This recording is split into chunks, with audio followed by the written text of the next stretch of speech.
उसका पहुंच रहा है।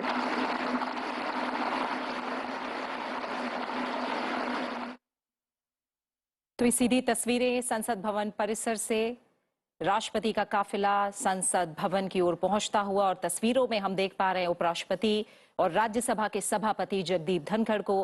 प्रधानमंत्री नरेंद्र मोदी भी वहां मौजूद हैं और साथ ही लोकसभा अध्यक्ष ओम बिरला, संसदीय कार्य मंत्री, राष्ट्रपति के अभिवादन के लिए संसद भवन परिसर में मौजूद केंद्रीय कक्ष में राष्ट्रपति के अभिभाषण के साथ आज ठीक 11 बजे से होगी संसद के बजट सत्र की शुरुआत। राष्ट्रपति द्रौपदी मुर्मू का पहला अभिभाषण आज हम सुनेंगे, देखेंगे, और उनका काफिला संसद भवन परिसर में पहुंच चुका है। केंद्रीय कक्ष की ओर अब राष्ट्रपति द्रौपदी मुर्मू रवाना होंगी और अपने पहले अभिभाषण के साथ बजट सत्र की शुरुआत करेंगे।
और इस समय राष्ट्रपति द्रौपदी मुर्मू,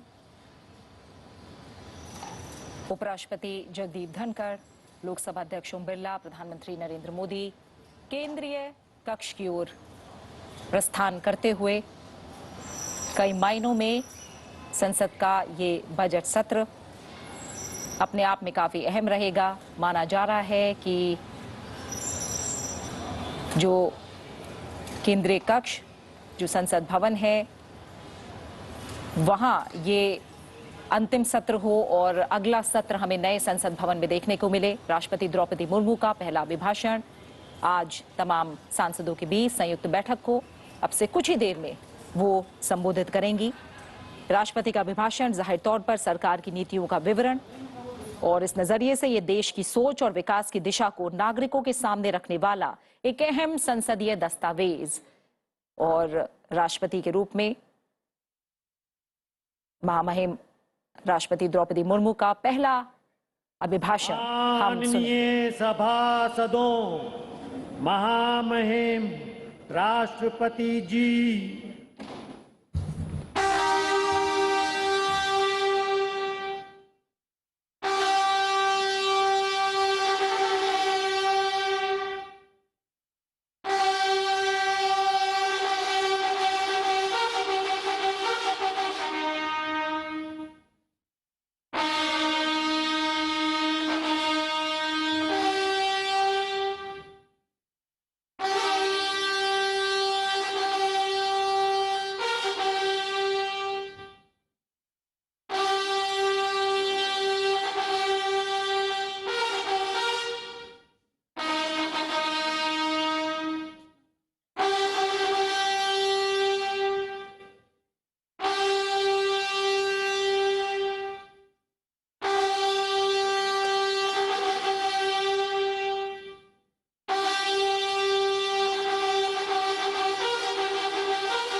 माननीय सदस्यगण, संसद के इस समवेत सत्र को संबोधित करते हुए मुझे हार्दिक प्रसन्नता हो रही है।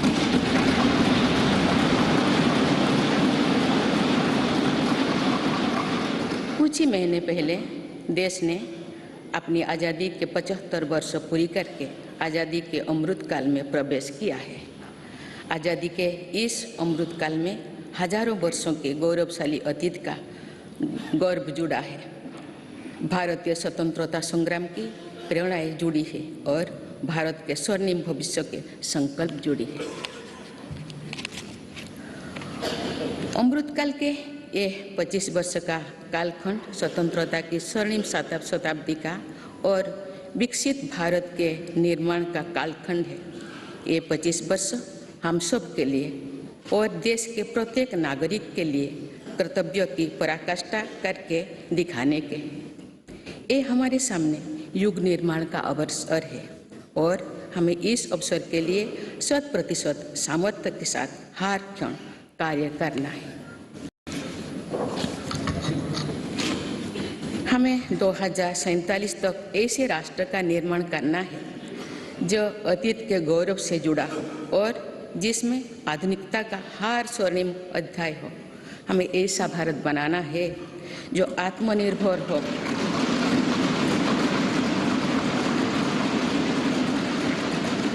और जो अपने मानवीय दायित्वों का पूरा करने के लिए भी समर्थ हो। ऐसा भारत हो जिसमें गरीबी ना हो, जिसका मध्यम वर्ग भी वैभव से युक्त हो। ऐसा भारत हो जिसकी युवा शक्ति और नारी शक्ति समाज और राष्ट्र को दिशा देने के लिए सबसे आगे खड़े हो, जिसके युवा समय से 2 कदम आगे चलते हो। ऐसा भारत जिसकी विविधता और अधिक उज्जवल हो, जिसकी एकता और अधिक अटल हो।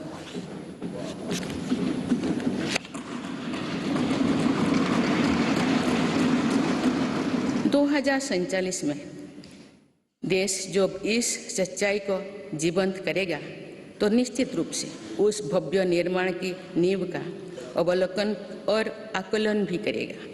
तो आज़ादी के अमृतकाल की इस प्रथम बेला को एक अलग आस्था के साथ देखा जाएगा। इसीलिए आज अमृतकाल का ये समय, ये कालखंड बहुत महत्वपूर्ण हो गया है।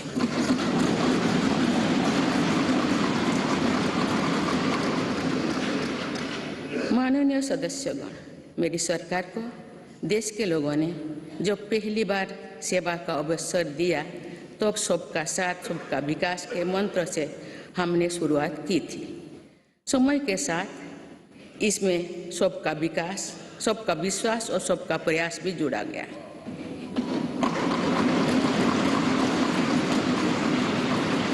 यही मंत्र आज विकसित भारत के निर्माण की प्रेरणा बन चुका है।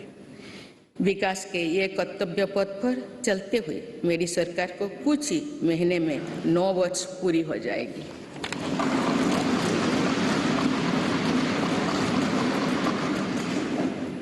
मेरी सरकार के लगभग 9 वर्षों में भारत के लोगों ने अनेक सकारात्मक परिवर्तन पहली बार देखे हैं।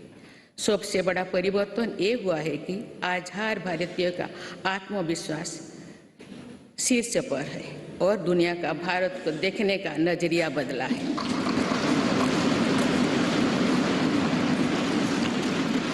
जो भारत कभी अपनी अधिकांश समस्याओं के समाधान के लिए दूसरों पर निर्भर था, वही आज दुनिया की समस्याओं के समाधान का माध्यम बन रहा है।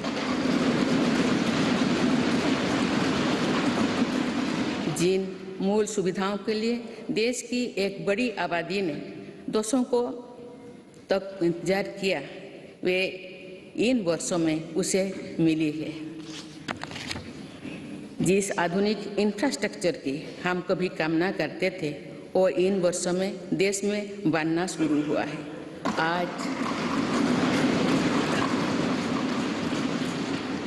भारत में ऐसा डिजिटल नेटवर्क तैयार हुआ है जिससे विकसित दिशा में देशों में प्रेरणा ले रही है। बड़े बड़े घोटालों, सरकारी योजनाओं में भ्रष्टाचार की जिन समस्याओं से देश मुक्ति चाहता था, वो मुक्ति अब देश को मिल रही है।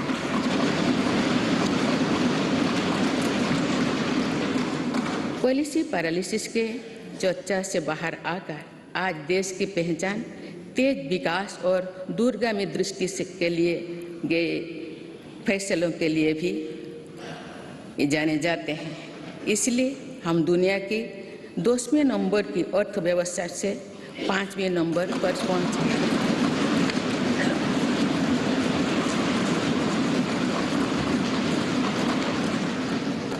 यही वो नींव है जो आने वाले 25 साल में विकसित भारत के निर्माण के आत्मविश्वास को बुलंद करेगी। माननीय सदस्यगण, भगवान बसवेश्वर ने कहा था, कायोकोबे कैलाश, अर्थात कर्म ही पूजा है, कर्म में ही सिद्ध। उनके दिखाई मार्ग पर चलते हुए मेरी सरकार राष्ट्र निर्माण के कर्तव्य को पूरा करने में तत्परता से जुटी है। आज भारत में एक स्थिर, निडर, निर्णायक और बड़े सपनों के लिए काम करने वाली सरकार है।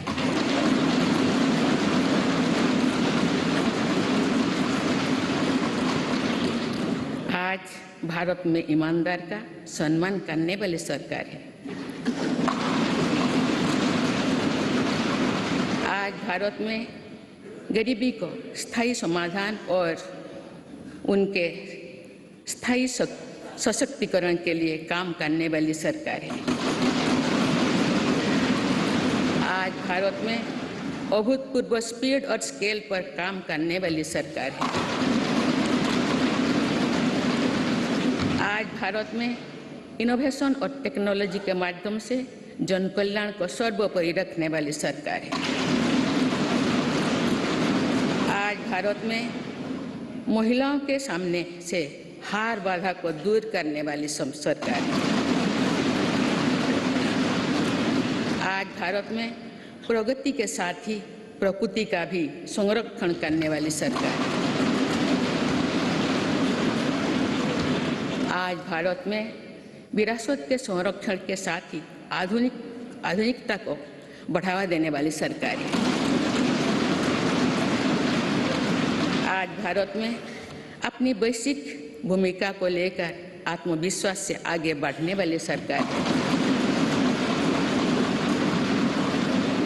माननीय सदस्यगण, मैं आज इस सत्र के माध्यम से देशवासियों का आभार व्यक्त करती हूँ कि उन्होंने लगातार 2 बार एक स्थिर सरकार को चुना है। मेरी सरकार ने देश हित को सदैव सर्वोपरि रखा। नीति रणनीति में संपूर्ण परिवर्तन की इच्छा शक्ति दिखाई।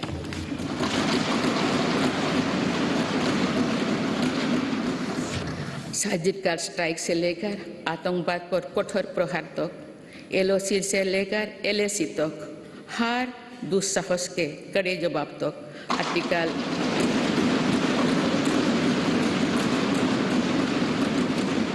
आर्टिकल 370 को हटाने से लेकर 3 तलाक तक मेरी सरकार की पहचान एक निर्णायक सरकार की रही है। स्थिर और निर्णायक सरकार होने का लाभ हमें 100 साल की सबसे बड़ी आपदा और उसके बाद बनी परिस्थितियों से निपटने में मिल रहा है। दुनिया में जहाँ भी राजनीतिक अस्थिरता है, वह देश आज भीषण संकट से घिरे हैं। लेकिन मेरे सरकार ने राष्ट्रहित में जो भी निर्णय किए, उससे साथ भारत का बाकी दुनिया से बहुत बेहतर स्थिति में है।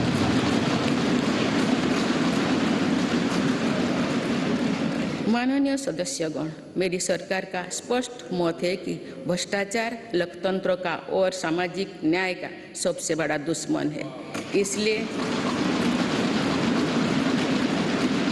इसलिए बीते वर्ष से भ्रष्टाचार के विरुद्ध निरंतर लड़ाई चल रही है। हमने सुनिश्चित किया है कि व्यवस्था में ईमानदार का सम्मान होगा। भ्रष्टाचारियों के लिए समाज में किसी भी प्रकार की सहानुभूति ना हो, इसके लिए सामाजिक चेतना भी देश में बढ़ रही है। बीते वर्षों में भ्रष्टाचार मुक्त इकोसिस्टम बनाने की दिशा में बेनामी संपत्ति अधिनियम को नोटिफाई किया गया है। आर्थिक अपराध कर फरार हुए अपराधियों की संपत्ति जब्त करने के लिए फजिटिव इकोनॉमिक ऑफेंडर्स एक्ट पारित किया गया है। सरकारी कामों में पक्षपात और भ्रष्टाचार के चलन को भी खत्म करने के लिए प्रभावी सिस्टम बनाया गया है।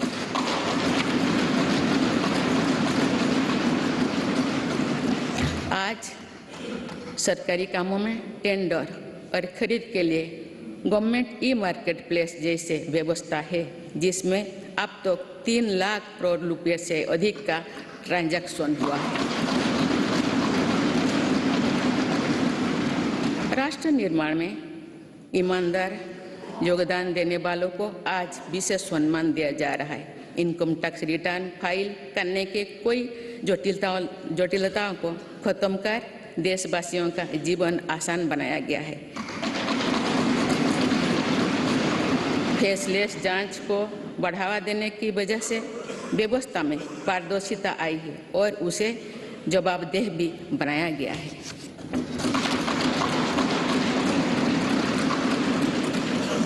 पहले टैक्स रिफंड के लिए लंबा इंतजार करना पड़ता था। आज ITR भरने के कुछ ही दिनों के भीतर रिफंड मिल जाता है। आज GST से पारदर्शिता के साथ साथ करदाताओं की गरिमा भी सुनिश्चित हो रही है। जनधन, आधार, मोबाइल से कुछ फर्ज लाभार्थियों को हटाने से लेकर one nation one ration card तक एक बहुत बड़ा स्थायी सुधार हमने किया है।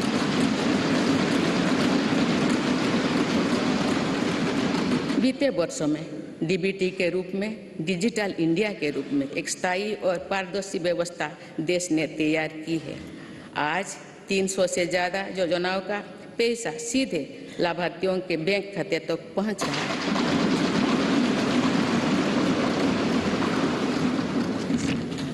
अब तो पूरी पारदर्शिता से 27 लाख करोड़ रुपए से ज़्यादा की रकम करोड़ों लोगों तक पहुंचाई गई है। वर्ल्ड बैंक की रिपोर्ट करती है कि ऐसा योजना और ऐसी व्यवस्थाओं के कारण ही कोरोना काल में भारत करोड़ों लोगों को गरीबी रेखा से नीचे जाने से बचा पाया है।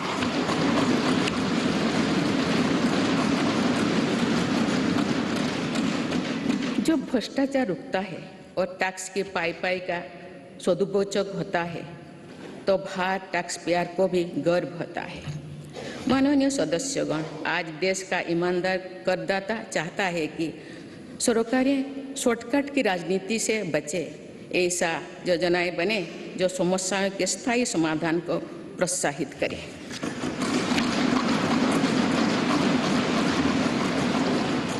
जिनसे सामान्य जीवन का सशक्तिकरण हो। इसलिए मेरी सरकार ने वर्तमान चुनौतियों से निपटने के साथ ही देशवासियों के दीर्घकालीन सशक्तिकरण पर बल दिया है। गरीबी हटाओ आप केवल नारा नहीं रह गया है, आप मेरी सरकार द्वारा गरीब की चिंताओं का स्थायी समाधान करते हुए उसे सशक्त बनाने के काम किया जा रहा है।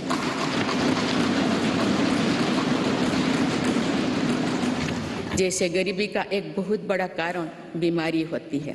गंभीर बीमारी से गरीब परिवार का हौसला पूरी तरह से टूट जाता है, पीढ़ियां कर्ज से डूबे जाती है। गरीब को इस चिंता से मुक्त करने के लिए राष्ट्रव्यापी व्यापी आयुष्मान भारत योजना शुरू की गई है। इसके तहत 50 करोड़ से अधिक देशवासियों के लिए मुफ्त इलाज की सुविधा दी गई। आयुष्मान भारत योजना ने देश के करोड़ों गरीबों को और गरीब होने से बचाया है। अनेक गरीब उनके 80,000 करोड़ रुपया खर्च होने से बचाए हैं। आज देश भर में करीब 9,000 जनऔषधि केंद्र में बहुत कम कीमत में दवाई उपलब्ध कराई जा रही है। इससे बीते वर्षों में गरीबी के करीब 20,000 करोड़ रुपया बचे हैं। यानी सिर्फ आयुष्मान भारत और जनऔषधि परियोजना से ही देशवासियों को 1 लाख करोड़ रुपया की मदद हुई।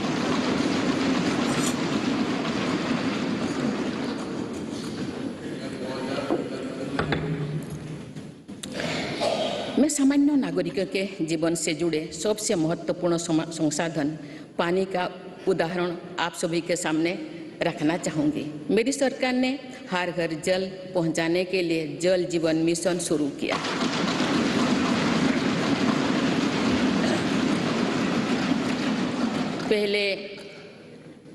उसके पहले तक 7 दशकों में देश में करीब 3.25 करोड़ घरों तक ही पानी का कनेक्शन पहुंचा था, लेकिन जल जीवन मिशन के तहत इन 3 वर्षों में से करीब 11 करोड़ परिवार पाइप वाटर सप्लाई से जुड़ चुके हैं। इसका सबसे ज़्यादा लाभ गरीब परिवार को ही मिल रहा है। उसकी चिंता का स्थायी समाधान हो रहा है। बीते वर्षों में सरकार ने 3.5 करोड़ से अधिक गरीब परिवारों को पक्का घर बनाकर दिया है। जब घर मिलता है तो नया आत्मविश्वास आता है। इससे उस परिवार का वर्तमान तो सुधरता ही है, उस घर में जो संतान बड़े होते हैं उसके आत्मविश्वास में भी वृद्धि होती है। सरकार ने टॉयलेट, बिजली, पानी, गैस ऐसे हर मूल सुविधा की चिंता से गरीब को मुक्त करने का प्रयास किया है। इससे देश की जनता को भी ये विश्वास हुआ है कि सरकार योजना और सरकारी लाभ वास्तव में जमीन पर पहुंचा है और भारत जैसे विशाल देश में भी 100% कवरेज यानी सैचुरेशन संभव है। हमारी ग्रंथों में लिखा है अयं निज परोवेति गणना लघुचेतसम, यानी ये अपना है, ये पराया है। ऐसी सोच सही नहीं होती। मेरी सरकार ने बिना किसी भेदभाव के हर वर्ग के लिए काम किया है। बीते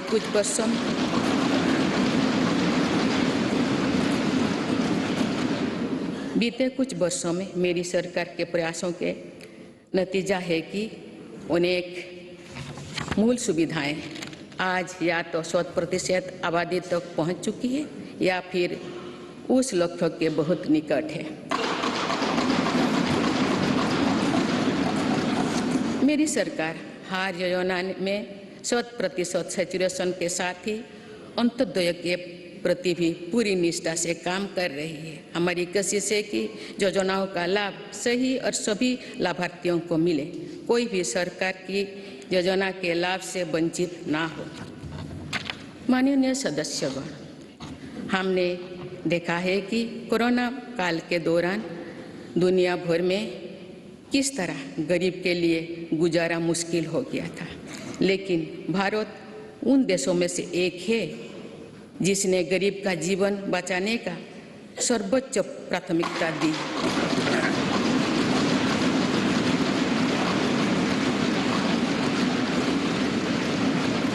और कोशिश की कि देश में कोई गरीब भूखा नहीं सोए। मुझे खुशी है कि मेरी सरकार ने पीएम गरीब कल्याण अन्न योजना को नई परिस्थितियों के अनुसार आगे भी चलाने का निर्णय लिया है।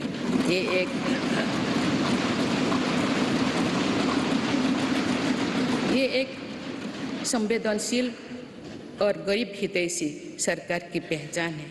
पीएम गरीब कल्याण अन्न योजना के तहत सरकार गरीबों को मुफ्त अनाज के लिए लगभग 3.5 लाख करोड़ रुपया खर्च कर चुकी है।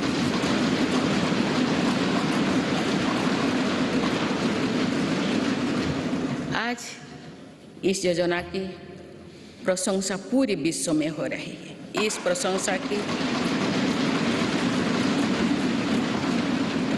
प्रशंसा की ये वजह ये भी है कि टेक्नोलॉजी की मदद से बनी पारदर्शी व्यवस्था में आज पूरा का पूरा हर लाभार्थी तक पहुंच रहा है। माननीय सदस्यगण, हमारे देश में ऐसे अनेक वर्ग तथा ऐसे अनेक क्षेत्र हैं जिनकी उम्मीदों और आवश्यकताओं पर समुचित ध्यान देकर ही समग्र विकास की परिकल्पना की पूरा की जा सकती है। आप मेरी सरकार ऐसे हर वंचित वर्ग और वंचित क्षेत्रों को वरीयता देते हुए काम कर रही है। मेरे सरकार ने हर उस समाज की इच्छाओं को पूरा किया है जो सदियों से वंचित रहा था। गरीब, दलित, पिछड़े, आदिवासी, इनकी इच्छाओं को पूरा कर उन्हें सपने देखने का साहस दिया है। कोई भी काम और कोई भी प्रयास छोटा नहीं होता, बल्कि विकास में सभी की अपनी भूमिका है। इसी भाव के साथ वंचित वर्ग और अविकसित क्षेत्रों के विकास पर बल दिया जा रहा है। रेहड़ी, ठेले, फुटपाथ पर बड़ी संख्या में हमारे छोटे व्यवसायी अपना व्यापार, कारोबार और दुकानदारी करते हैं। मेरी सरकार ने विकास में इन साथियों की भूमिका को भी सराहा है। इसलिए पहली बार इनको फॉर्मल बैंकिंग से जोड़ा और पीएम स्वनिधि के माध्यम से सस्ते और बिना गारंटी के ऋण की व्यवस्था की। योजना के तहत स्ट्रीट वेंडर्स को डिजिटल लेन देन के लिए प्रोत्साहन राशि प्रदान की जा रही है। अभी तक करीब 40 लाख साथियों को इसके तहत ऋण दिया जा चुका है।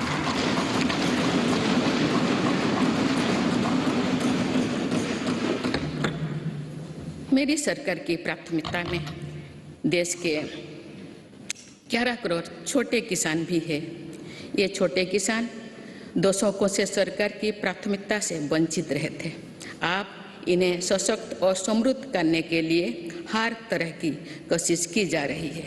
पीएम किसान सम्मान निधि के तहत इन छोटे किसानों को 2 लाख करोड़ रुपया से अधिक की मदद दी गई।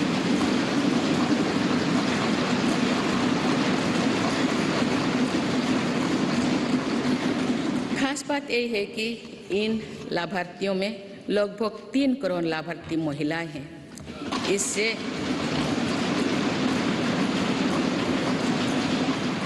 इससे अभी तक लगभग 54,000 करोड़ रुपया महिला किसानों को मिल चुकी है। इसी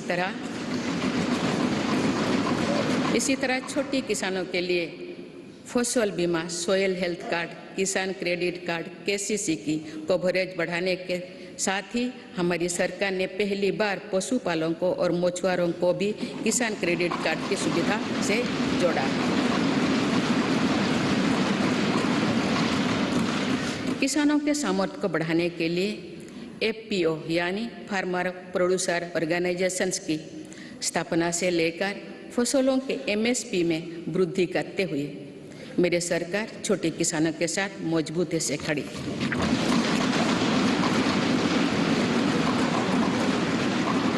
माननीय सदस्यगण, मेरी सरकार ने अनुसूचित जाति, जनजाति और अन्य पिछड़ा वर्ग की आकांक्षा को जगाया है। ये वही वर्ग है जो विकास के लाभ से सबसे अधिक वंचित था। अब जब मूल सुविधाएं इस वर्ग तक पहुंच रही है तो ये लोग नए सपने देखने में सक्षम हो पा रहे हैं।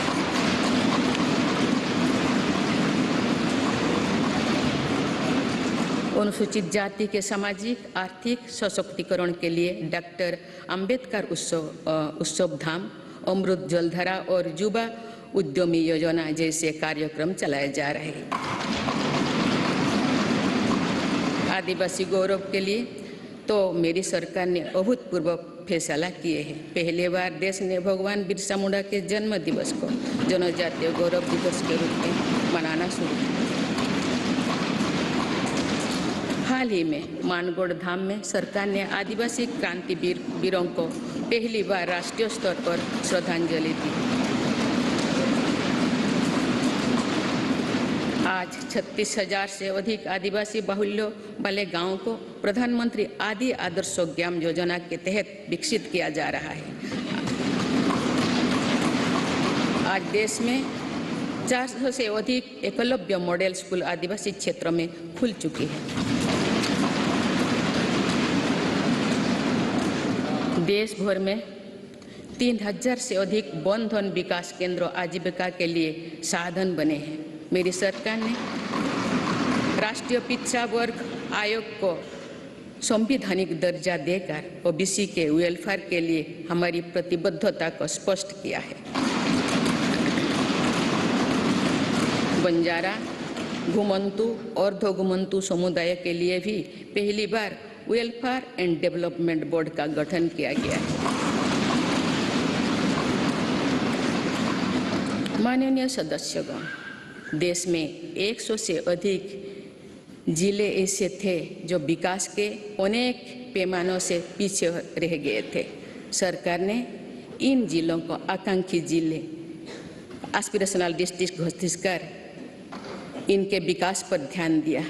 आज ये जिले देश के दूसरे जिले से बराबरी की ओर बढ़ रही है।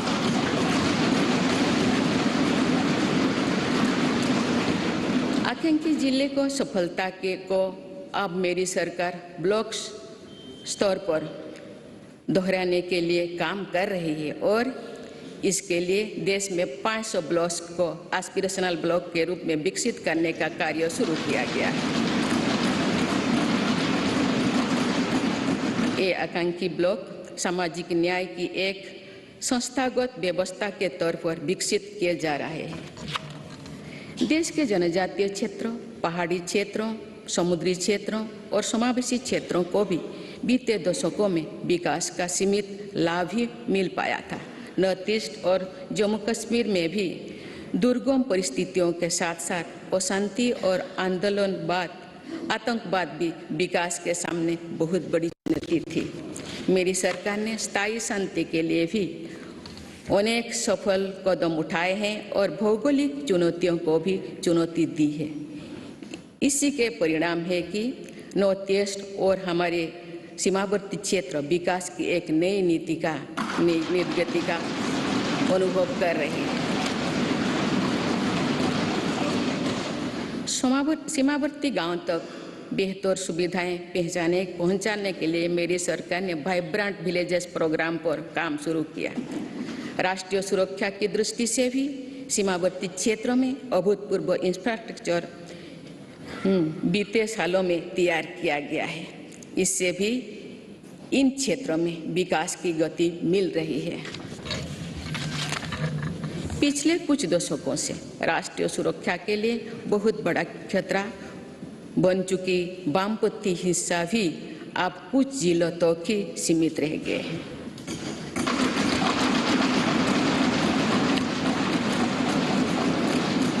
माननीय सदस्यगण, मेरी सरकार की एक बहुत बड़ी उपलब्धि महिला सशक्तिकरण की रही है। इस संदर्भ में मुझे नारी शक्ति नामक एक प्रेरक कविता का स्मरण होता है, जिसे भारतीय साहित्य की अमर विभूति स्वाधीनता सेनानी तथा ओडिया भाषा की सुप्रसिद्ध नारी कवि उत्कल भारती कुंतला कुमारी सावत ने लिखा था। आज से लगभग 100 वर्ष पहले उन्होंने ये उद्घोष किया था, वसुंधरा तले भारत रमणी नुहे हीन नुहे दिन अमर कीर्ति कोटि जुगे केबे जगत नुहे बोलिन। अर्थात भारत की नारी पृथ्वी पर किसी की तुलना में ना तो हीन है ना दीन है। संपूर्ण जगत में उसकी अमर कीर्ति युगों युगों तक कभी लुप्त नहीं होगी, यानी सदैव बनी रहेगी।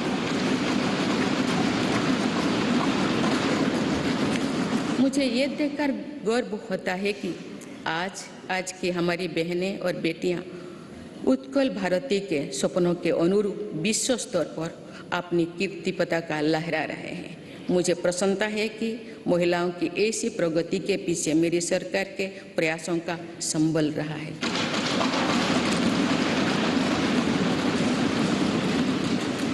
मेरी सरकार द्वारा जितने भी कल्याणकारी योजनाएं शुरू की गई है, उनके केंद्रों में महिलाओं का जीवन आसान बनाना, महिलाओं को रोजगार स्वरोजगार के नए अवसर देना और महिला सशक्तिकरण रहा है। महिला उत्थान में जहां पुराना धारणाओं और पुरानी मान्यताओं को तोड़ना भी पड़ा, उससे भी सरकार पीछे नहीं हटी है। बेटी बचाओ बेटी पढ़ाओ अभियान की सफलता आज हम देख रहे हैं। सरकार के प्रयासों से समाज में जो चेतना आई, उससे बेटियों की संख्या में निरंतर वृद्धि हो रही है।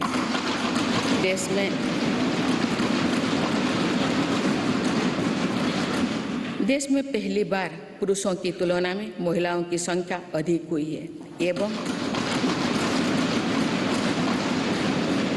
एवं महिलाओं का स्वास्थ्य भी पहले के मुकाबले और बेहतर हुआ है।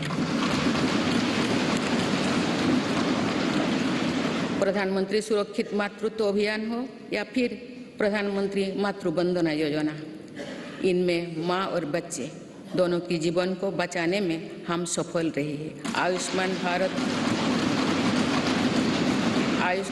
भारत योजना की भी लगभग 50% लाभार्थी महिलाओं ही है।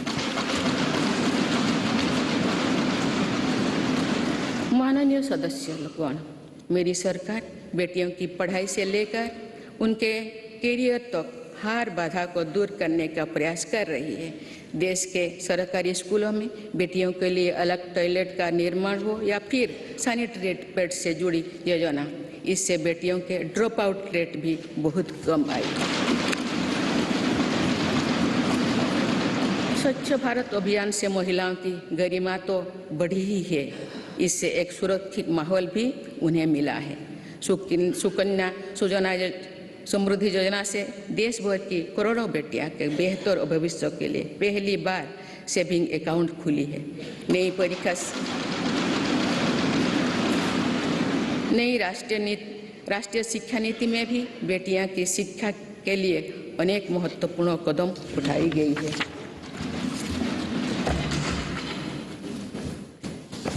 मेरी सरकार ने यह भी सुनिश्चित किया है कि किसी भी कार्य क्षेत्र में महिलाओं के लिए कोई बंदिश ना हो। इसीलिए माइनिंग से लेकर सेना में अग्रिम मोर्चे तक हर सेक्टर में महिलाओं की भर्ती को खोल दिया गया है।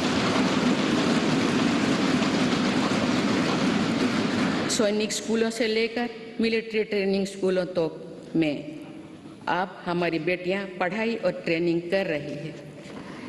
ये मेरी सरकार ही है जिसने मातृत्व अवकाश को 12 सप्ताह से बढ़ाकर 26 सप्ताह किया है।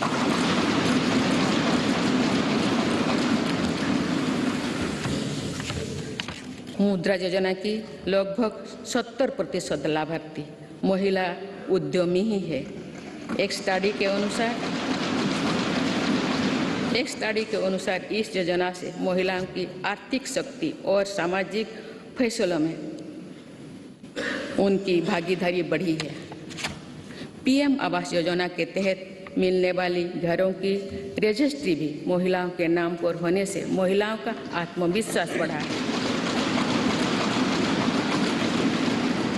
जन धन योजना से पहली बार देश में बैंकिंग सुविधाओं में महिलाओं और पुरुषों के बीच अब बराबरी आ गई है। देश में इस समय 80 लाख से ज़्यादा स्वयं सहायता समूह भी काम कर रहे हैं, जिनमें करीब 9 करोड़ महिलाएं जुड़ी हुई हैं। इन महिला स्वयं सहायता समूहों को सरकार द्वारा लाखों करोड़ रुपए की मदद दी जा रही है। माननीय सदस्यगण, हमारी विरासत हमें जोड़ों से जड़ती है और हमारा विकास आसमान पर छूने का हौसला देता है। इसीलिए मेरी सरकार ने विरासत को मजबूती देने और विकास को प्राथमिकता देने की राह चुनी।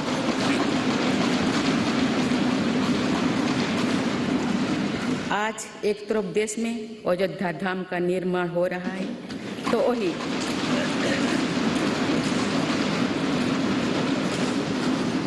वही दूसरी तरफ आधुनिक संसद भवन भी बन रहा है।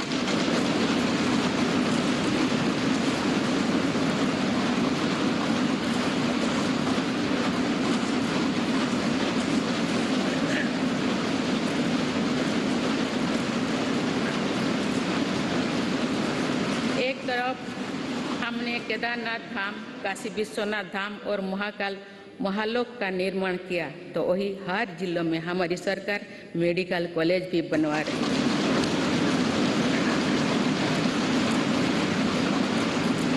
एक तरफ हम अपने तीर्थ और ऐतिहासिक धरोहर का विकास कर रहे हैं, तो वही दूसरी तरफ भारत दुनिया की बड़ी स्पेस पावर बन रहा है।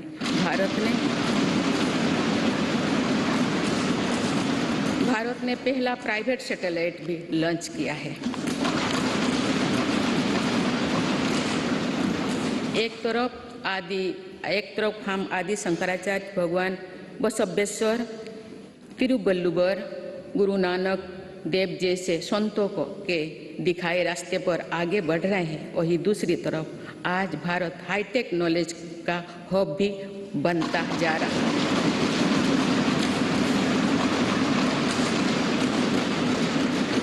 एक तरफ हम काशी तमिल संगमों के जरिए एक भारत श्रेष्ठ भारत की भावना को मजबूत कर रहे हैं, तो वही one nation one ration card जैसे आधुनिक व्यवस्था भी बन रही है। डिजिटल इंडिया और 5G टेक्नोलॉजी में भारत के सामर्थ्य का लोहा आज पूरी दुनिया में मान्य है। आज भारत जहां योग और आयुर्वेद जैसी अपनी पुरातन विधाओं को पूरी दुनिया तक पहुंचा रहा है, वही दूसरी तरफ फार्मेसी ऑफ वर्ल्ड की नई पहचान भी सशक्त कर रही है।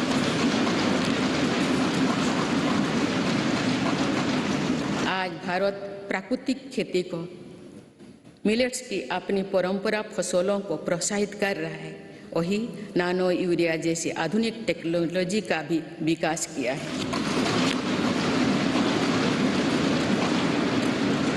खेती के लिए एक तरफ जहां ग्रामीण इंफ्रास्ट्रक्चर को हम बेहतर बना रहे हैं, वहीं दूसरी तरफ ड्रोन टेक्नोलॉजी से, सोलर पावर से किसान को ताकत दे रहे हैं।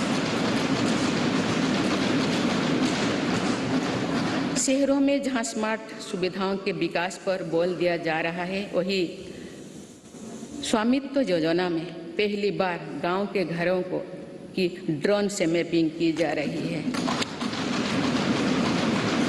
आज़ादी के अमृत महोत्सव पर जहां आज हर जिले में 75 अमृत सरोवर बनाया जा रहा है, तो वही सैकड़ों आधुनिक वंदे भारत ट्रेनें भी लॉन्च किया जा रहा है। एक और हमारे व्यापार की परंपरागत ताकत नदी जल मार्ग और बंदरगांव को भी आधुनिक बनाया जा रहा है, तो मल्टी मॉडल कनेक्टिविटी और लॉजिस्टिक पार्क का नेटवर्क भी तैयार हो रही है।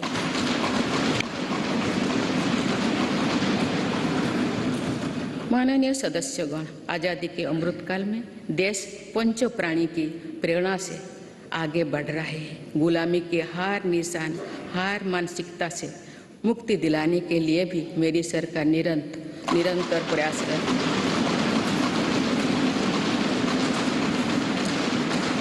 जो कभी राजपथ था वो अब कर्तव्य पथ बन चुका है। आज कर्तव्य पथ पर नेताजी सुभाष चंद्र बोस की प्रतिमा हर भारतीय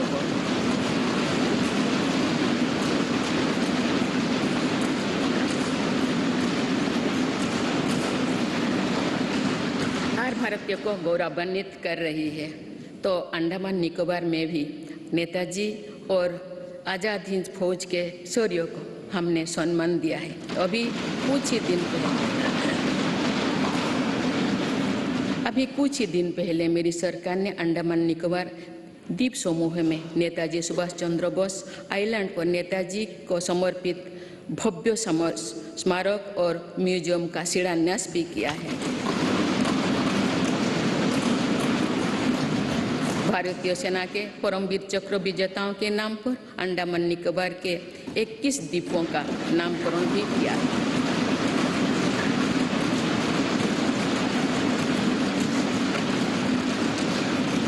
एक तरफ नेशनल वॉर मेमोरियल आज राष्ट्रीय शौर्य का प्रतीक बन गया है, तो वही हमारी नौसेना को भी अब छत्रपति वीर शिवाजी महाराज का दिया प्रतीक मिल गया है।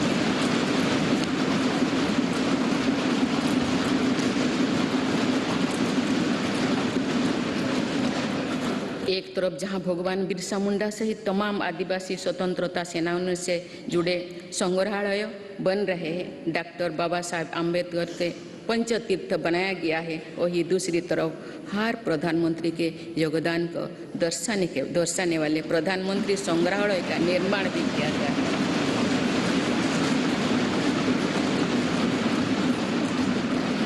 देश में प्रथम वीर बाल दिवस को भी पूरे गर्व और श्रद्धा के से मनाया गया।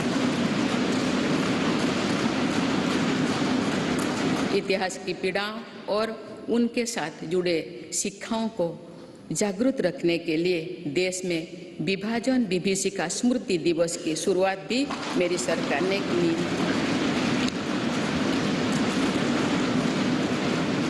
माननीय सदस्यगण, मेड इन इंडिया अभियान और आत्मनिर्भर भारत अभियान की सफलता का लाभ देश को मिलना शुरू हो चुका है।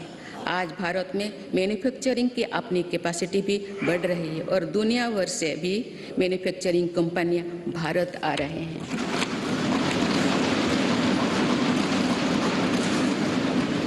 आज हम भारत में ही सेमीकंडक्टर चिप से लेकर हवाई जहाज के निर्माण तक के लिए प्रयास शुरू कर चुके हैं। ऐसे ही प्रयासों का परिणाम है कि भारत में बने सामान का निर्यात लगातार बढ़ रहा है। कुछ वर्ष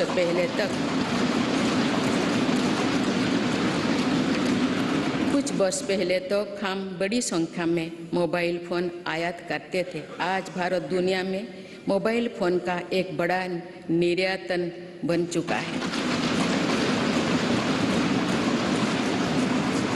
देश में खिलौना के आयात में 70% कमी आई है, जबकि निर्यात 60% से भी ज़्यादा बढ़ गया है।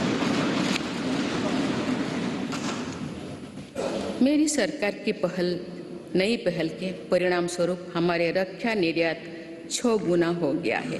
मुझे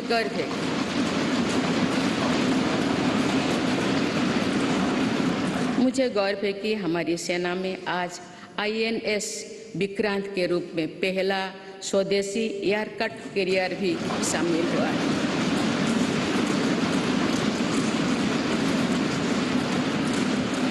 हम मैन्युफैक्चरिंग के नए सेक्टर में ही प्रवेश नहीं करे हैं, बल्कि खादी और ग्रामोद्योग जैसे अपने पारंपरिक सेक्टर में भी प्रशंसनीय काम कर रहे हैं।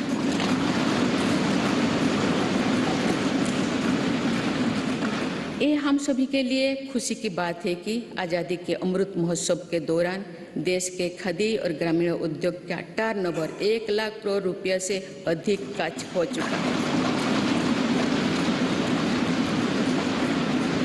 मेरी सरकार के प्रयासों से खादी के बिक्री में 4 गुना बढ़ी है।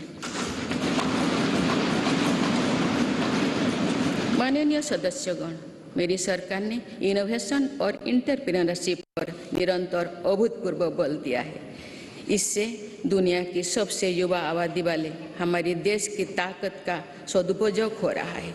आज हमारे युवा अपने इनोवेशन की ताकत दुनिया को दिखा रहे हैं। 2015 से भारत ग्लोबल इनोवेशन इंडेक्स में 81 स्थान पर था।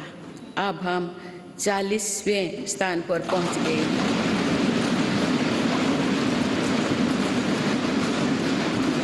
सात वर्ष पहले जहां भारत में कुछ 100 रजिस्टर्ड स्टार्टअप ही थे, वही आज ये संख्या लगभग 90,000 पहुंच चुके हैं।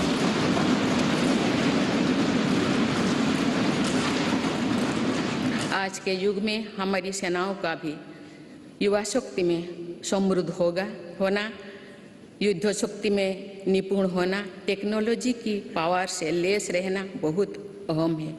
इन सिद्धांतों को ध्यान में रखते हुए अग्निवीर योजना शुरू किए गए हैं।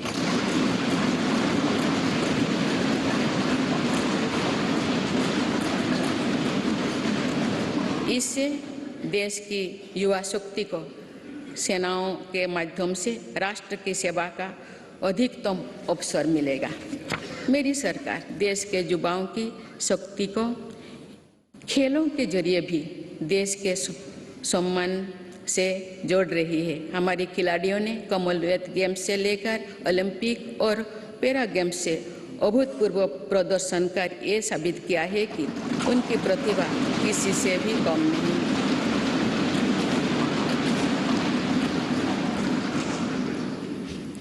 देश के कोने कोने से ऐसे प्रतिभाओं को खोजने, उनका टैलेंट निखारने के लिए खेलो इंडिया गेम्स, खेलो इंडिया सेंटर्स से लेकर टॉप स्कीम तक चलाई जा रही है। हमारी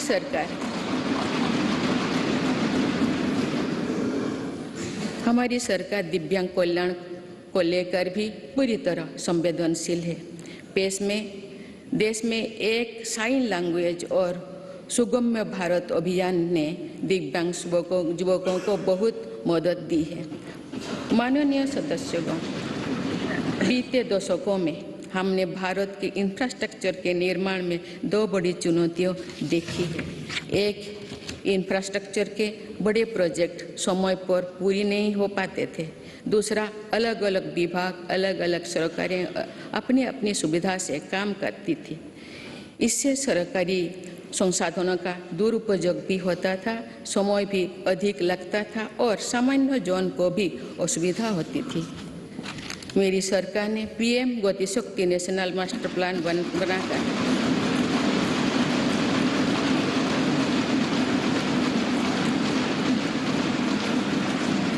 इन चुनौतियों से निपटने के लिए ठोस कदम उठाए हैं। PM गति शक्ति नेशनल मास्टर प्लान को लेकर राज्यों और यूनियन टेरिटरीज ने भी उत्साह दिखाए हैं। इससे देश में मल्टी मॉडल कनेक्टिविटी का भी विस्तार होगा। मेरी सरकार भारत को विश्व का सबसे कॉम्पिटिटिव लॉजिस्टिक हब बनाने के लिए प्रयासरत है। इसके लिए पिछले वर्ष देश में नेशनल लॉजिस्टिक पॉलिसी लागू की गई है। इस पॉलिसी के लागू होने से लॉजिस्टिक कॉस्ट में काफ़ी कमी आई। मेरी सरकार देश के विकास के लिए जिस स्पीड और स्केल पर काम कर रही है वो अभूतपूर्व है, अतुलनीय है। मेरी सरकार ने आने के बाद भारत के गरीबी के लिए औसतन हर रोज आवास योजना के 11,000 घर बने। इसी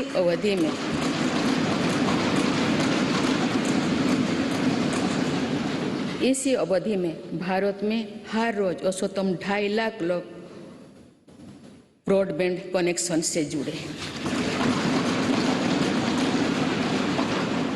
हर रोज 55,000 से ज़्यादा गैस कनेक्शन दिए गए। मुद्रा योजना के तहत हर रोज 700 करोड़ रुपये से ज़्यादा का लोन दिया गया। बीते 8-9 वर्षों में भारत में लगभग हर महीने एक मेडिकल कॉलेज बना है। इस दौरान देश में हर दिन में 2 कॉलेज की स्थापना हुई है। हर सप्ताह एक यूनिवर्सिटी बनी है। सिर्फ 2 साल के भीतर भारत ने 220 करोड़ से ज़्यादा वैक्सीन की डोज भी दी है।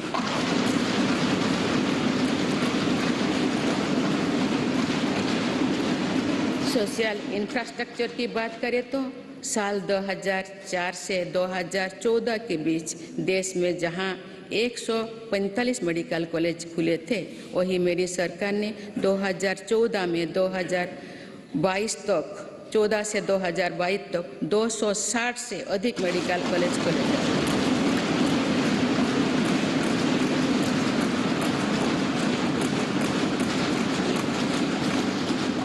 मेडिकल की पढ़ाई कर रहे छात्रों के लिए ग्रेजुएट और पोस्ट ग्रेजुएट सीटों की संख्या अब पहले के मुकाबले देश में दुगुनी हो चुकी है।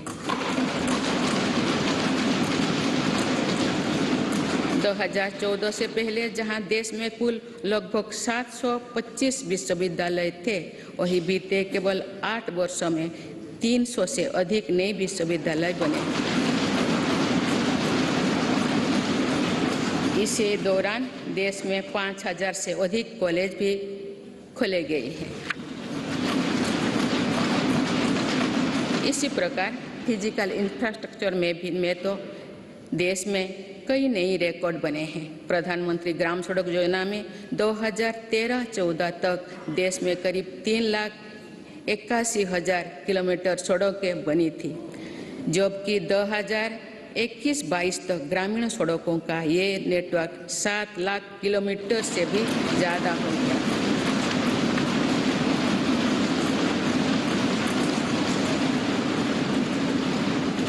अब तक देश की 99% से अधिक बस्तियां सड़क मार्ग से जुड़ चुकी हैं।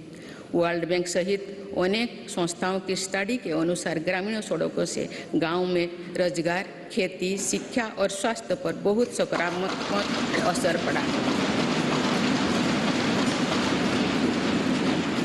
नेशनल हाईवे नेटवर्क में पिछले 8 वर्षों के दौरान 55% से ज़्यादा की बढ़ोतरी हुई है। जल्द ही भारतमाला प्रोजेक्ट के तहत देश के 550 से ज़्यादा जिले हाईवे से जुड़ जाएंगे और अर्थव्यवस्था को गति देने वाले कॉरिडोर्स की संख्या 6 से बढ़कर 50 होने वाली है। इसी तरह देश के एविएशन सेक्टर भी तेजी से आगे बढ़ रहा है। साल 2014 तक जहां देश में एयरपोर्ट्स की संख्या 74 थी, वो अब बढ़कर 147 हो गई। आज भारत दुनिया का तीसरा बड़ा एविएशन मार्केट बन चुका है। इसमें उड़ान योजना की भी बहुत बड़ी भूमिका है। भारतीय रेलवे अपने आधुनिक अवतार में सामने आ रही है और देश के रेलवे मैप में अनेक दुर्गम क्षेत्रों भी जुड़ रहा है। वंदे भारत एक्सप्रेस के रूप में एक आधुनिक और सेमी हाई स्पीड ट्रेन भारतीय रेल का हिस्सा बन चुका है।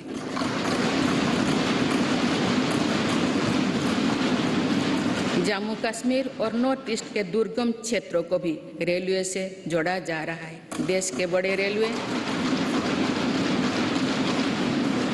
बड़े रेलवे स्टेशनों को आधुनिक बनाया जा रहा है। भारतीय रेलवे का दुनिया का सबसे बड़ा बिजली से चलने वाला रेलवे नेटवर्क बनने की दिशा में तेजी से अग्रसर है।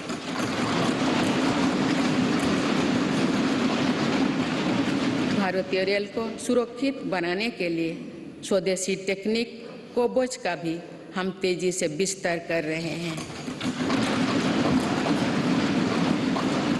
माननीय सदस्यगण, भारत ने उस सोच को भी बदला है जो प्रगति और प्रकृति को परस्पर विरोधी मानती थी। मेरी सरकार ग्रीन ग्रोथ पर ध्यान दे रही है और पूरे विश्व को मिशन लाइफ से जोड़ने पर बल दे रही है। हमारी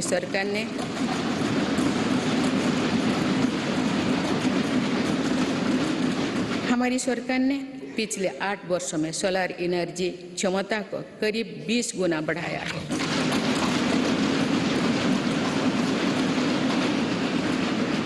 आज भारत रिन्यूएबल एनर्जी की क्षमता में विश्व में 4थे स्थान पर है। देश के बिजली उत्पादन की 40% क्षमता नॉन फॉसिल फ्यूल्स में पैदा करने का लक्ष्य देश में 9 वर्षों पहले ही हासिल कर लिया है। ये सफलता वर्ष 2070 तक नेट जीरो के हमारे संकल्प को सशक्त करने वाली है। देश में पेट्रोल में 20% इथेनॉल ब्लेंडिंग के लक्ष्य पर भी तेजी से काम चल रही है। सरकार ने हाल में मिशन हाइड्रोजन को भी स्वीकृति दी है। ये ग्रीन एनर्जी के क्षेत्रों में भारत में लाखों करोड़ रुपए की निवेश को आकर्षित करने वाले हैं। इससे फलस्वरूप ग्रीन एनर्जी को लेकर भी एनर्जी सिक्योरिटी के लिए भी विदेशों में हमारी निर्भरता कम होगी। देश के शहरों में प्रदूषण कम करना भी हमारी बहुत बड़ी प्राथमिकता है। इसीलिए इलेक्ट्रिक मोबिलिटी के लिए बहुत बड़े स्तर पर काम चल रहा है। फेम योजना के तहत राजधानी दिल्ली सहित देश के अनेक शहरों में केंद्र सरकार द्वारा 7,000 से अधिक इलेक्ट्रिक बसें पब्लिक ट्रांसपोर्ट में जोड़ी जा रही है।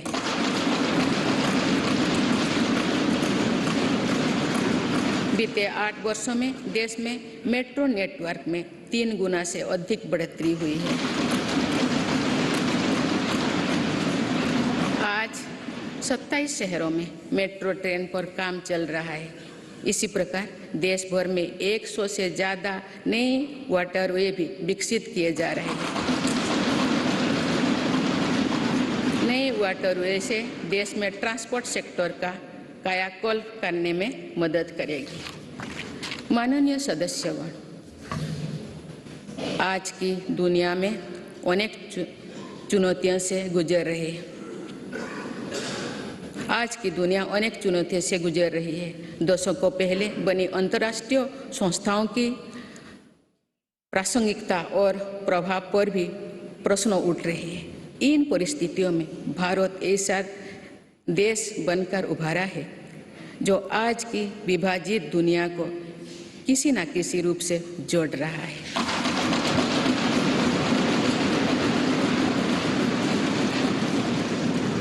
आज भारत उन देशों में से एक है जो ग्लोबल सप्लाई चेन पर विश्वास को फिर से सशक्त कर रहे हैं। इसलिए आज दुनिया भारत की तरफ उम्मीद की नज़र से देखते हैं।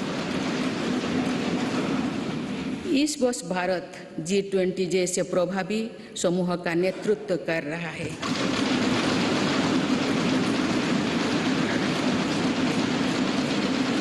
One earth, one family, one future के मंत्र के साथ भारत की पूरी कोशिश है कि G20 के सदस्य देशों के साथ मिलकर मौजूदा वैश्विक चुनौतियों का सामूहिक समाधान तलाशा जाए।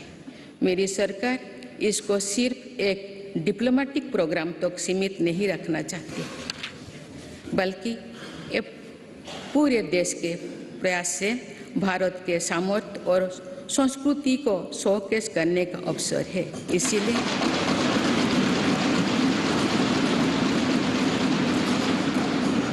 इसीलिए पूरे देश के दर्जनों शहरों में साल भर G20 की बैठकें आयोजित की जा रही है। माननीय सदस्यगण, ये भारत के वैश्विक रिश्तों का बेहतरीन दौर है। इसमें दुनिया के विभिन्न देशों के साथ अपने सहयोग और मित्रता को सशक्त किया है।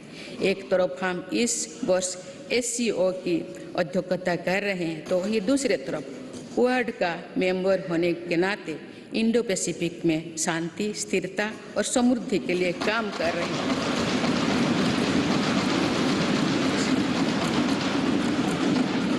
हमने अपने राष्ट्रीय हितों का सर्वोपरि रखते हुए अपने भूमिका का विस्तार किया है। अफगानिस्तान में भूकंप हो या फिर श्रीलंका का संकट, हम सबसे पहले मानवीय सहायता लेकर पहुंचे। भारत को लेकर आज जो सद्भाव है, उसका लाभ हमें अफगानिस्तान और यूक्रेन में पैदा हुए संकट के दौरान भी मिला। संकट में फंसे अपने नागरिकों को हम इन देशों से सुरक्षित लेकर आए।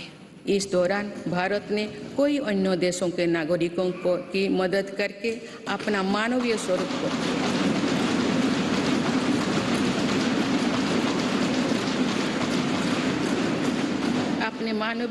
को फिर दुनिया के सामने प्रस्तुत किया। माननीय सदस्यगण, भारत ने आतंकवाद को लेकर जो कड़ा रुख अपनाया है, उसको भी आज दुनिया समझ रहा है।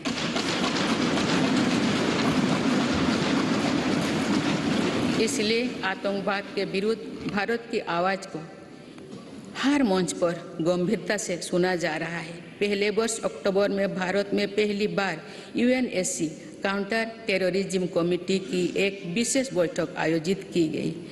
इसमें भी भारत में आतंकवाद के विरुद्ध अपनी भूमिका को स्पष्ट किया।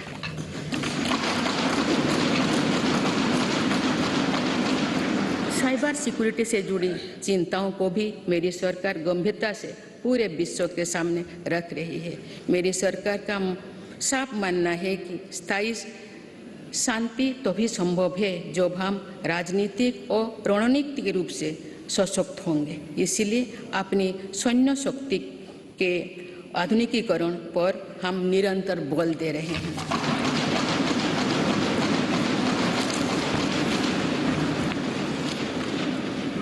माननीय सदस्यगण, लोकतंत्र की जननी के रूप में भारत की अनंत यात्रा अनंत गौरव से भरी हुई है।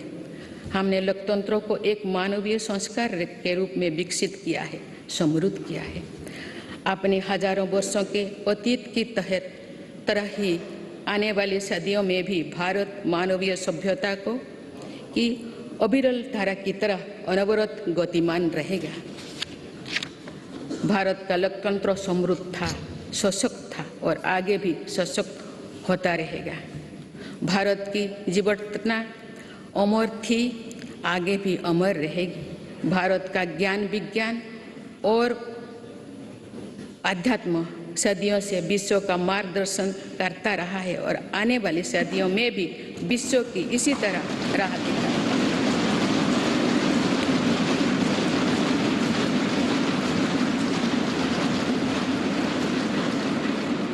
भारत के आदर्श और मूल्य अंधकार से भरे गुलामी के दौर में भी अक्षुण्ण रहे हैं और ये आगे भी अपूर्ण बने रहेंगे।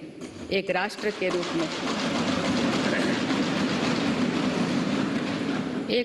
रूप में भारत की पहचान अतीत में भी अमर थी और भविष्य में भी अमर रहेगी।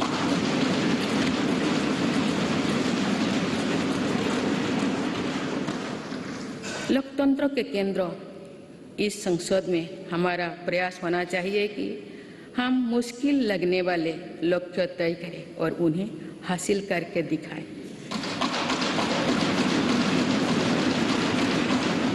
जो कल होना है उसे आज पूरा करने की कोशिश करें।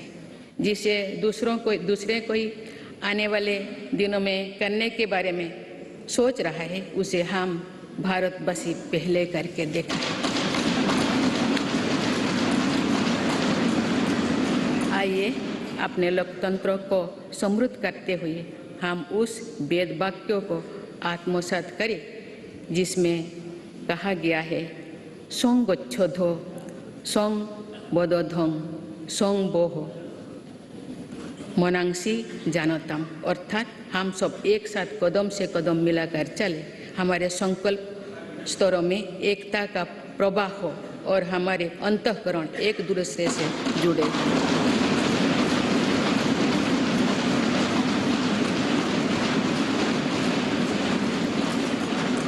आइए हम राष्ट्र निर्माण के इस महायज्ञ में अपने कर्तव्य पथ पर चलते हुए संविधान की शपथ को पूरा करें। धन्यवाद। जय हिंद, जय Bharat.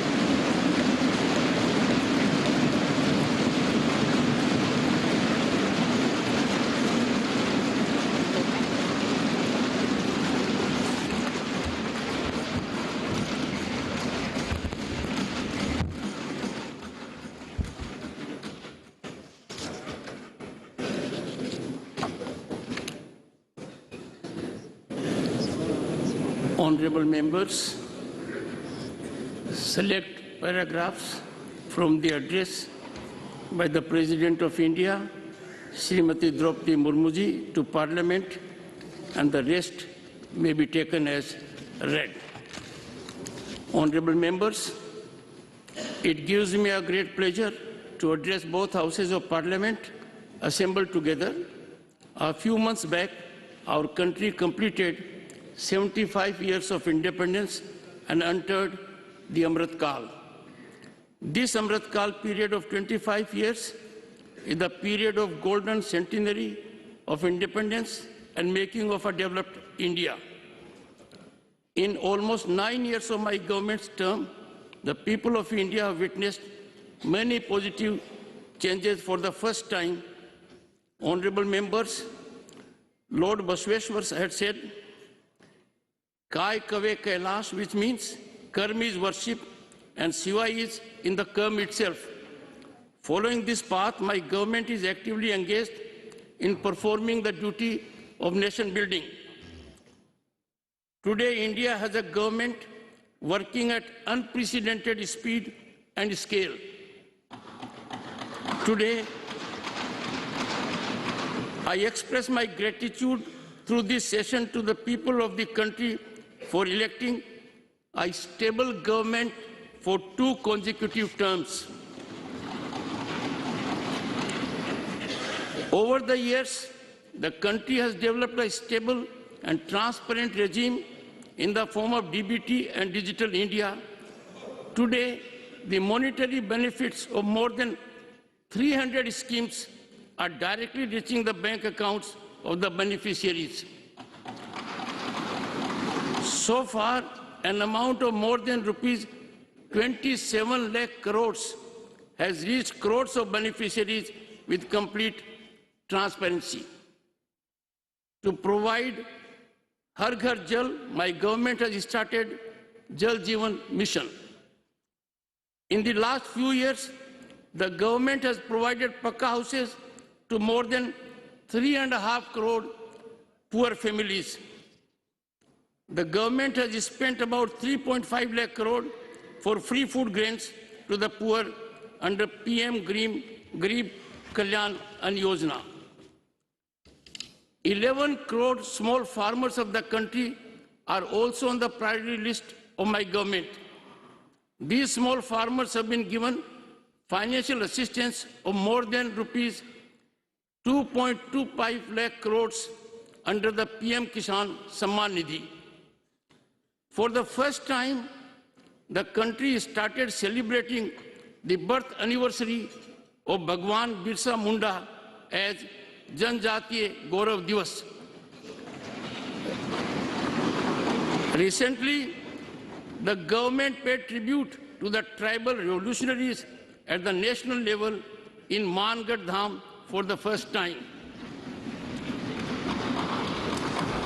My government has demonstrated its commitment to the welfare of OBCs by giving constitutional status to the National Commission for Backward Classes.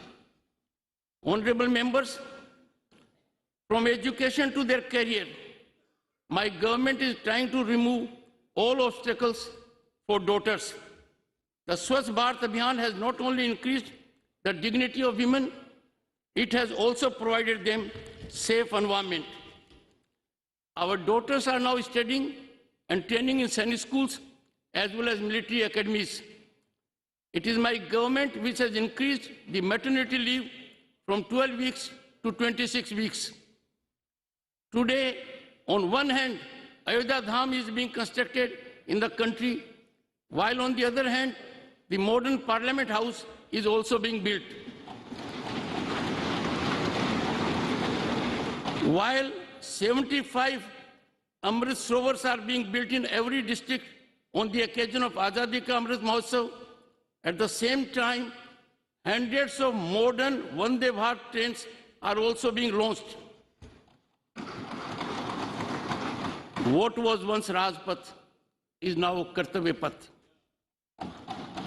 Today, the statue of Netaji Subhash Chandra Bose on Kartavya Path is making every Indian proud, and we have honored the valor of Netaji and the Azad Hind force in Andaman and Nicobar also. 21 islands of Andaman and Nicobar have been also named after Paramveer Chakra awardees of the Indian Army. On the one hand, the National War Memorial has become a symbol of national valor, while on the other, our Navy has also got the insignia given by Chhatrapati Veer Shivaji Maharaj. On the one hand, while museums related to all tribal freedom fighters, including Bhagwan Birsa Munda, are being built, on the other hand, Dr. Baba Saheb Ambedkar's Panch Tirth have also been built. The country has observed the first Veer Bal Divas with pride and reverence. Today, we have initiated efforts for manufacturing of semiconductor chips and aeroplanes in India.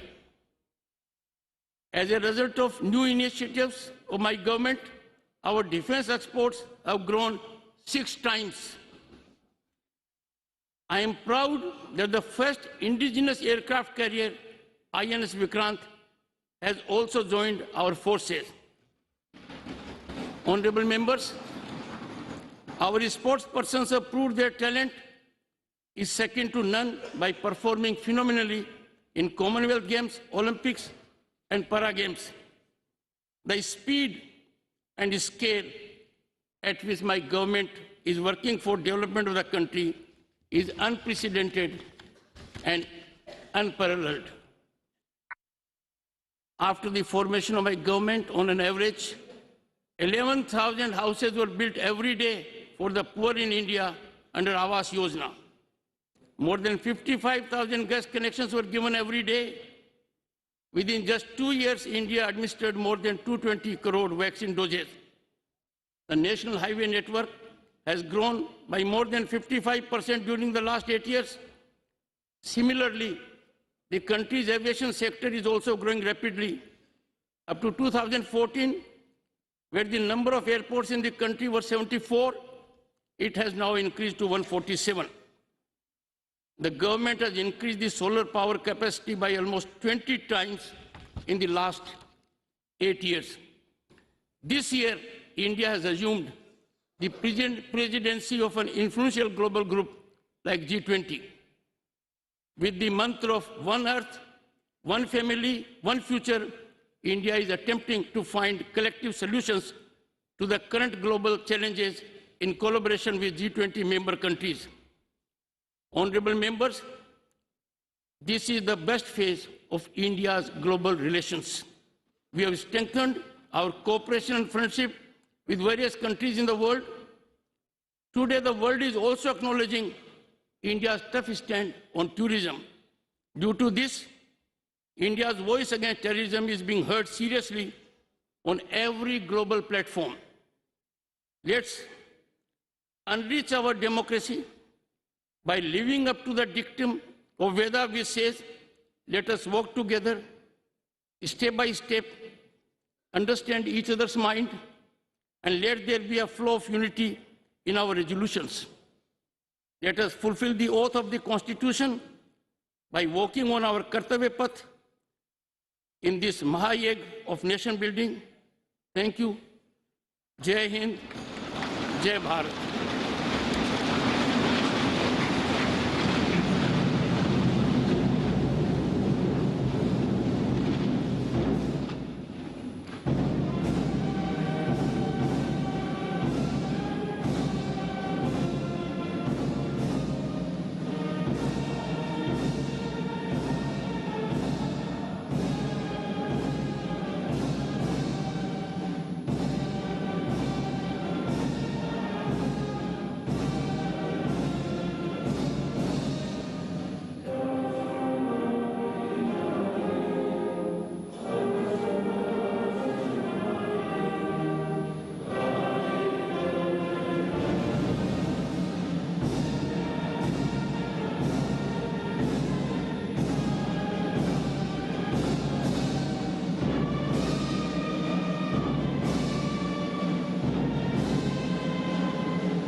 राष्ट्रपति द्रौपदी मुर्मू के अभिभाषण के बाद अब राष्ट्रपति सभी सांसदों का अभिवादन स्वीकार करती हुई राष्ट्रपति ने संसद की संयुक्त बैठक को संबोधित किया और इसी के साथ आगाज हुआ संसद के बजट सत्र का। भारत में आज निडर और देशहित को सर्वोपरि रखने वाली सरकार, राष्ट्रपति ने इस बात का जिक्र अपने अभिभाषण में किया। साथ ही हम उपराष्ट्रपति और राज्यसभा के सभापति जगदीप धनखड़ को भी तस्वीरों में देख पा रहे हैं।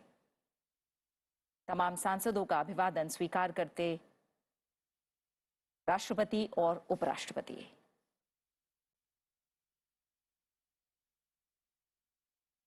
साथ ही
संयुक्त बैठक को संबोधित करने के बाद, अपने अभिभाषण के बाद, राष्ट्रपति द्रौपदी मुर्मू अब संसद भवन परिसर से राष्ट्रपति भवन की तरफ रवाना हो रहे हैं।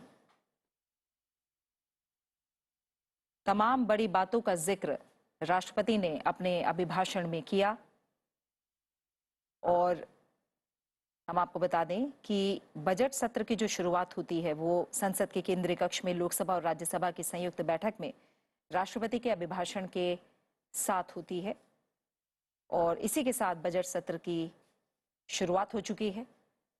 और अभिभाषण के बाद राष्ट्रपति द्रौपदी मुर्मू अब केंद्रीय कक्ष और संसद भवन से राष्ट्रपति भवन की ओर रवाना होते हुए।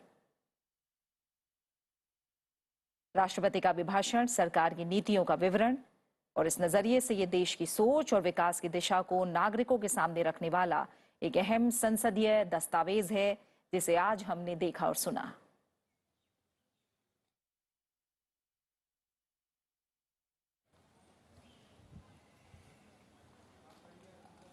उपराष्ट्रपति जगदीप धनखड़, लोकसभा अध्यक्ष ओम बिरला, प्रधानमंत्री नरेंद्र मोदी, साथ ही लोकसभा और राज्यसभा के महासचिव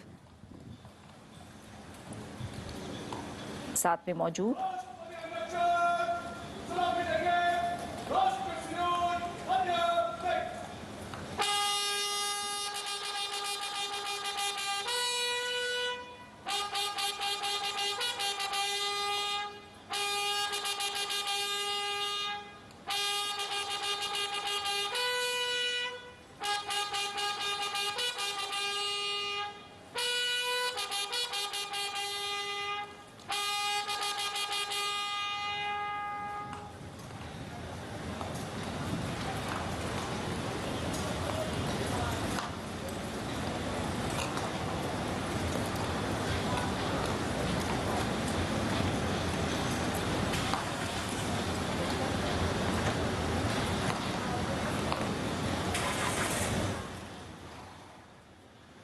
तो आपने देखा कि किस तरह से राष्ट्रपति ने अपने अभिभाषण में जो संयुक्त बैठक थी लोकसभा और राज्यसभा की उसे संबोधित किया और अब यहाँ से वो प्रस्थान करती हुई वापस राष्ट्रपति भवन की ओर। और हमने देखा कि जो ये रवायत है ये हर वर्ष की होती है कि जब भी किसी भी संसद के सत्र की शुरुआत की जाती है तो उससे पहले राष्ट्रपति का अभिभाषण होता है और फिर सत्र की शुरुआत होती है। और ऐसे में इस बार बजट सत्र की शुरुआत हो रही है आज से, जो कि 2 भागों में विभाजित है।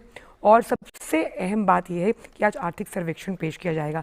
तो आइए सबसे पहले निगाह डालते हैं कि जो सबसे बड़ी बातें आज अभिभाषण में राष्ट्रपति द्रौपदी